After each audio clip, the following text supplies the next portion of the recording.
de cada palestra. A gente está com um tempo pouco estourado, então a gente vai cortar um pouco o debate. Então, o Luiz Flávio vai falar um pouquinho, depois eu abro para pergunta e a gente tenta otimizar o tempo.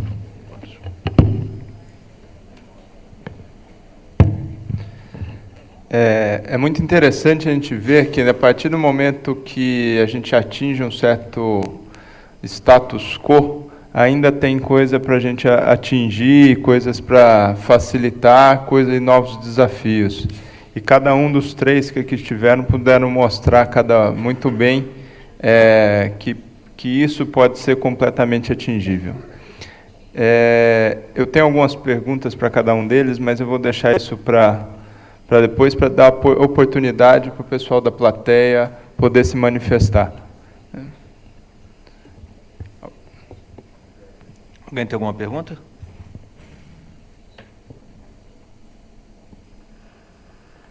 Então você pode fazer a sua, Luiz. Deixar à vontade. Primeiro, eu queria fazer uma pergunta para o professor Gustavo. É impressionante os procedimentos que você consegue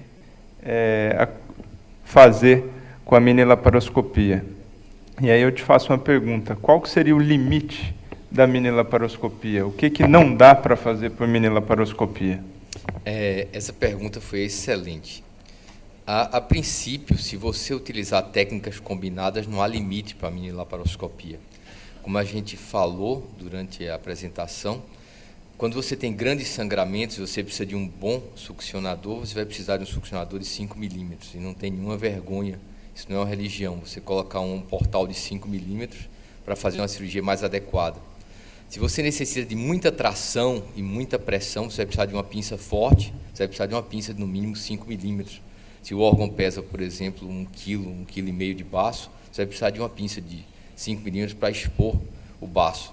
Porém, para a parte delicada da cirurgia, a parte precisa, a parte que você tem que enxergar, ver com precisão, a mini tem muito mais vantagem do que a cirurgia laparoscópica convencional. A precisão do cautério da mini, ele chega a ser 3 vezes maior do que a laparoscopia convencional, simplesmente porque o cautério é inversamente proporcional ao diâmetro da pinça. Então, uma pinça mais precisa te dá uma cauterização mais precisa também. Então, o limite é exatamente de não forçar o seu instrumental, não forçar a sua técnica para aquilo a qual ela não foi desenvolvida. Então, a mini é hoje muito mais um instrumento de precisão e visibilização do que um instrumento de tração e de grosseria, como se diz. Só complementando, existe limites da eletrocirurgia na mini-laparoscopia, ou aí precisaríamos do uso de um portal de 5? Essa é outra pergunta muito boa. O instrumental atual de mini-laparoscopia, sem contar os desenvolvimentos recentes, permite selar vasos com segurança de até 4 milímetros. Fora disso, você vai precisar realmente de um assistente, como mostrou a doutora, o Encil, que sela vasos até 7 milímetros, ou o Liga Shure, da outra companhia. E já existe, prometendo para esse ano, 2 companhias americanas selar vasos de até 6 milímetros com equipamentos de mini-laparoscopia. Então, os avanços estão cada vez mais rápidos, a gente vai ter realmente que esperar o que é que vai acontecer agora.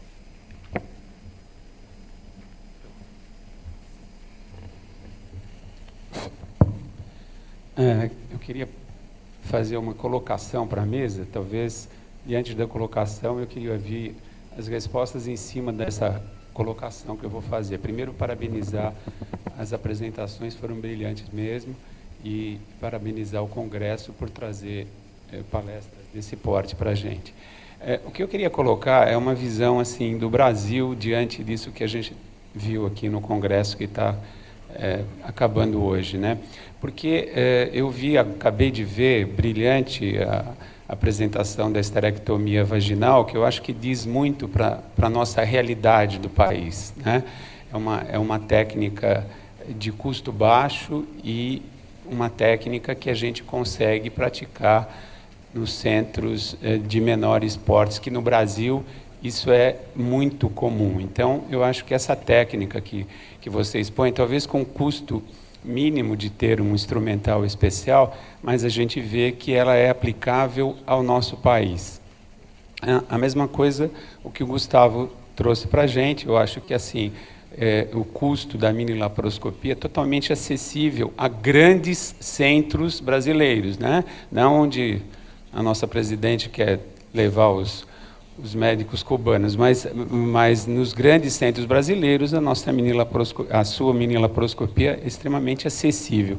Então eu pergunto, a robótica, aí vai para a mesa essa pergunta e o Advíncula pode ajudar, porque ele começou isso nos Estados Unidos a responder.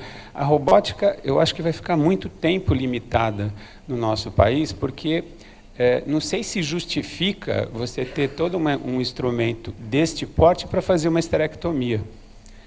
Talvez eu acho que justifique, você vai ter uma precisão muito maior nas cirurgias oncológicas, que é uma coisa que eu atuo. Então, sim, na cirurgia oncológica eu acho que compensa, e em cirurgia oncológica ninguém está preso e pensando em termos de estética.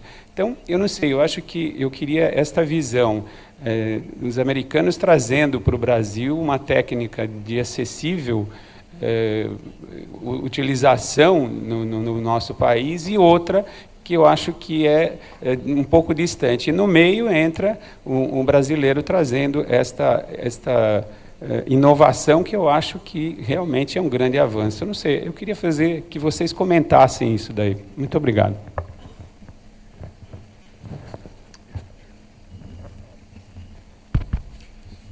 I 100% agree with you. Robotics, my first presentation this morning was to outline, in my opinion, one of the biggest mistakes that we made in the US, which was allow that technology to be so widespread. It doesn't make any sense, and it's not going to be for every surgeon. It does not enable every surgeon. It clearly is well suited for complex procedure, whether it's benign or malignant. Complexity really takes full advantage of the technology. To me, it's like having a very, very fast car in America. So what is the point if you can never drive it to full extent? And to me, there are a lot of robots in America, but it's never realized the full potential of what it can do because it's in the wrong place. So to me, a place like Brazil, which is so progressive and has been so progressive so quickly, I would hope that they're able to learn from some of the lessons from Europe, from the US, that it's best suited for complexity, for centers of excellence. Not everybody should be trained, but that we also need to be involved with it, that we need to be open-minded to robotic surgery and what that brings to the table, because this has changed so much in the last 10 years that 10 years from now, it may look completely different and may all of a sudden make complete sense. Today, there's a lot of difficulty understanding where it should go.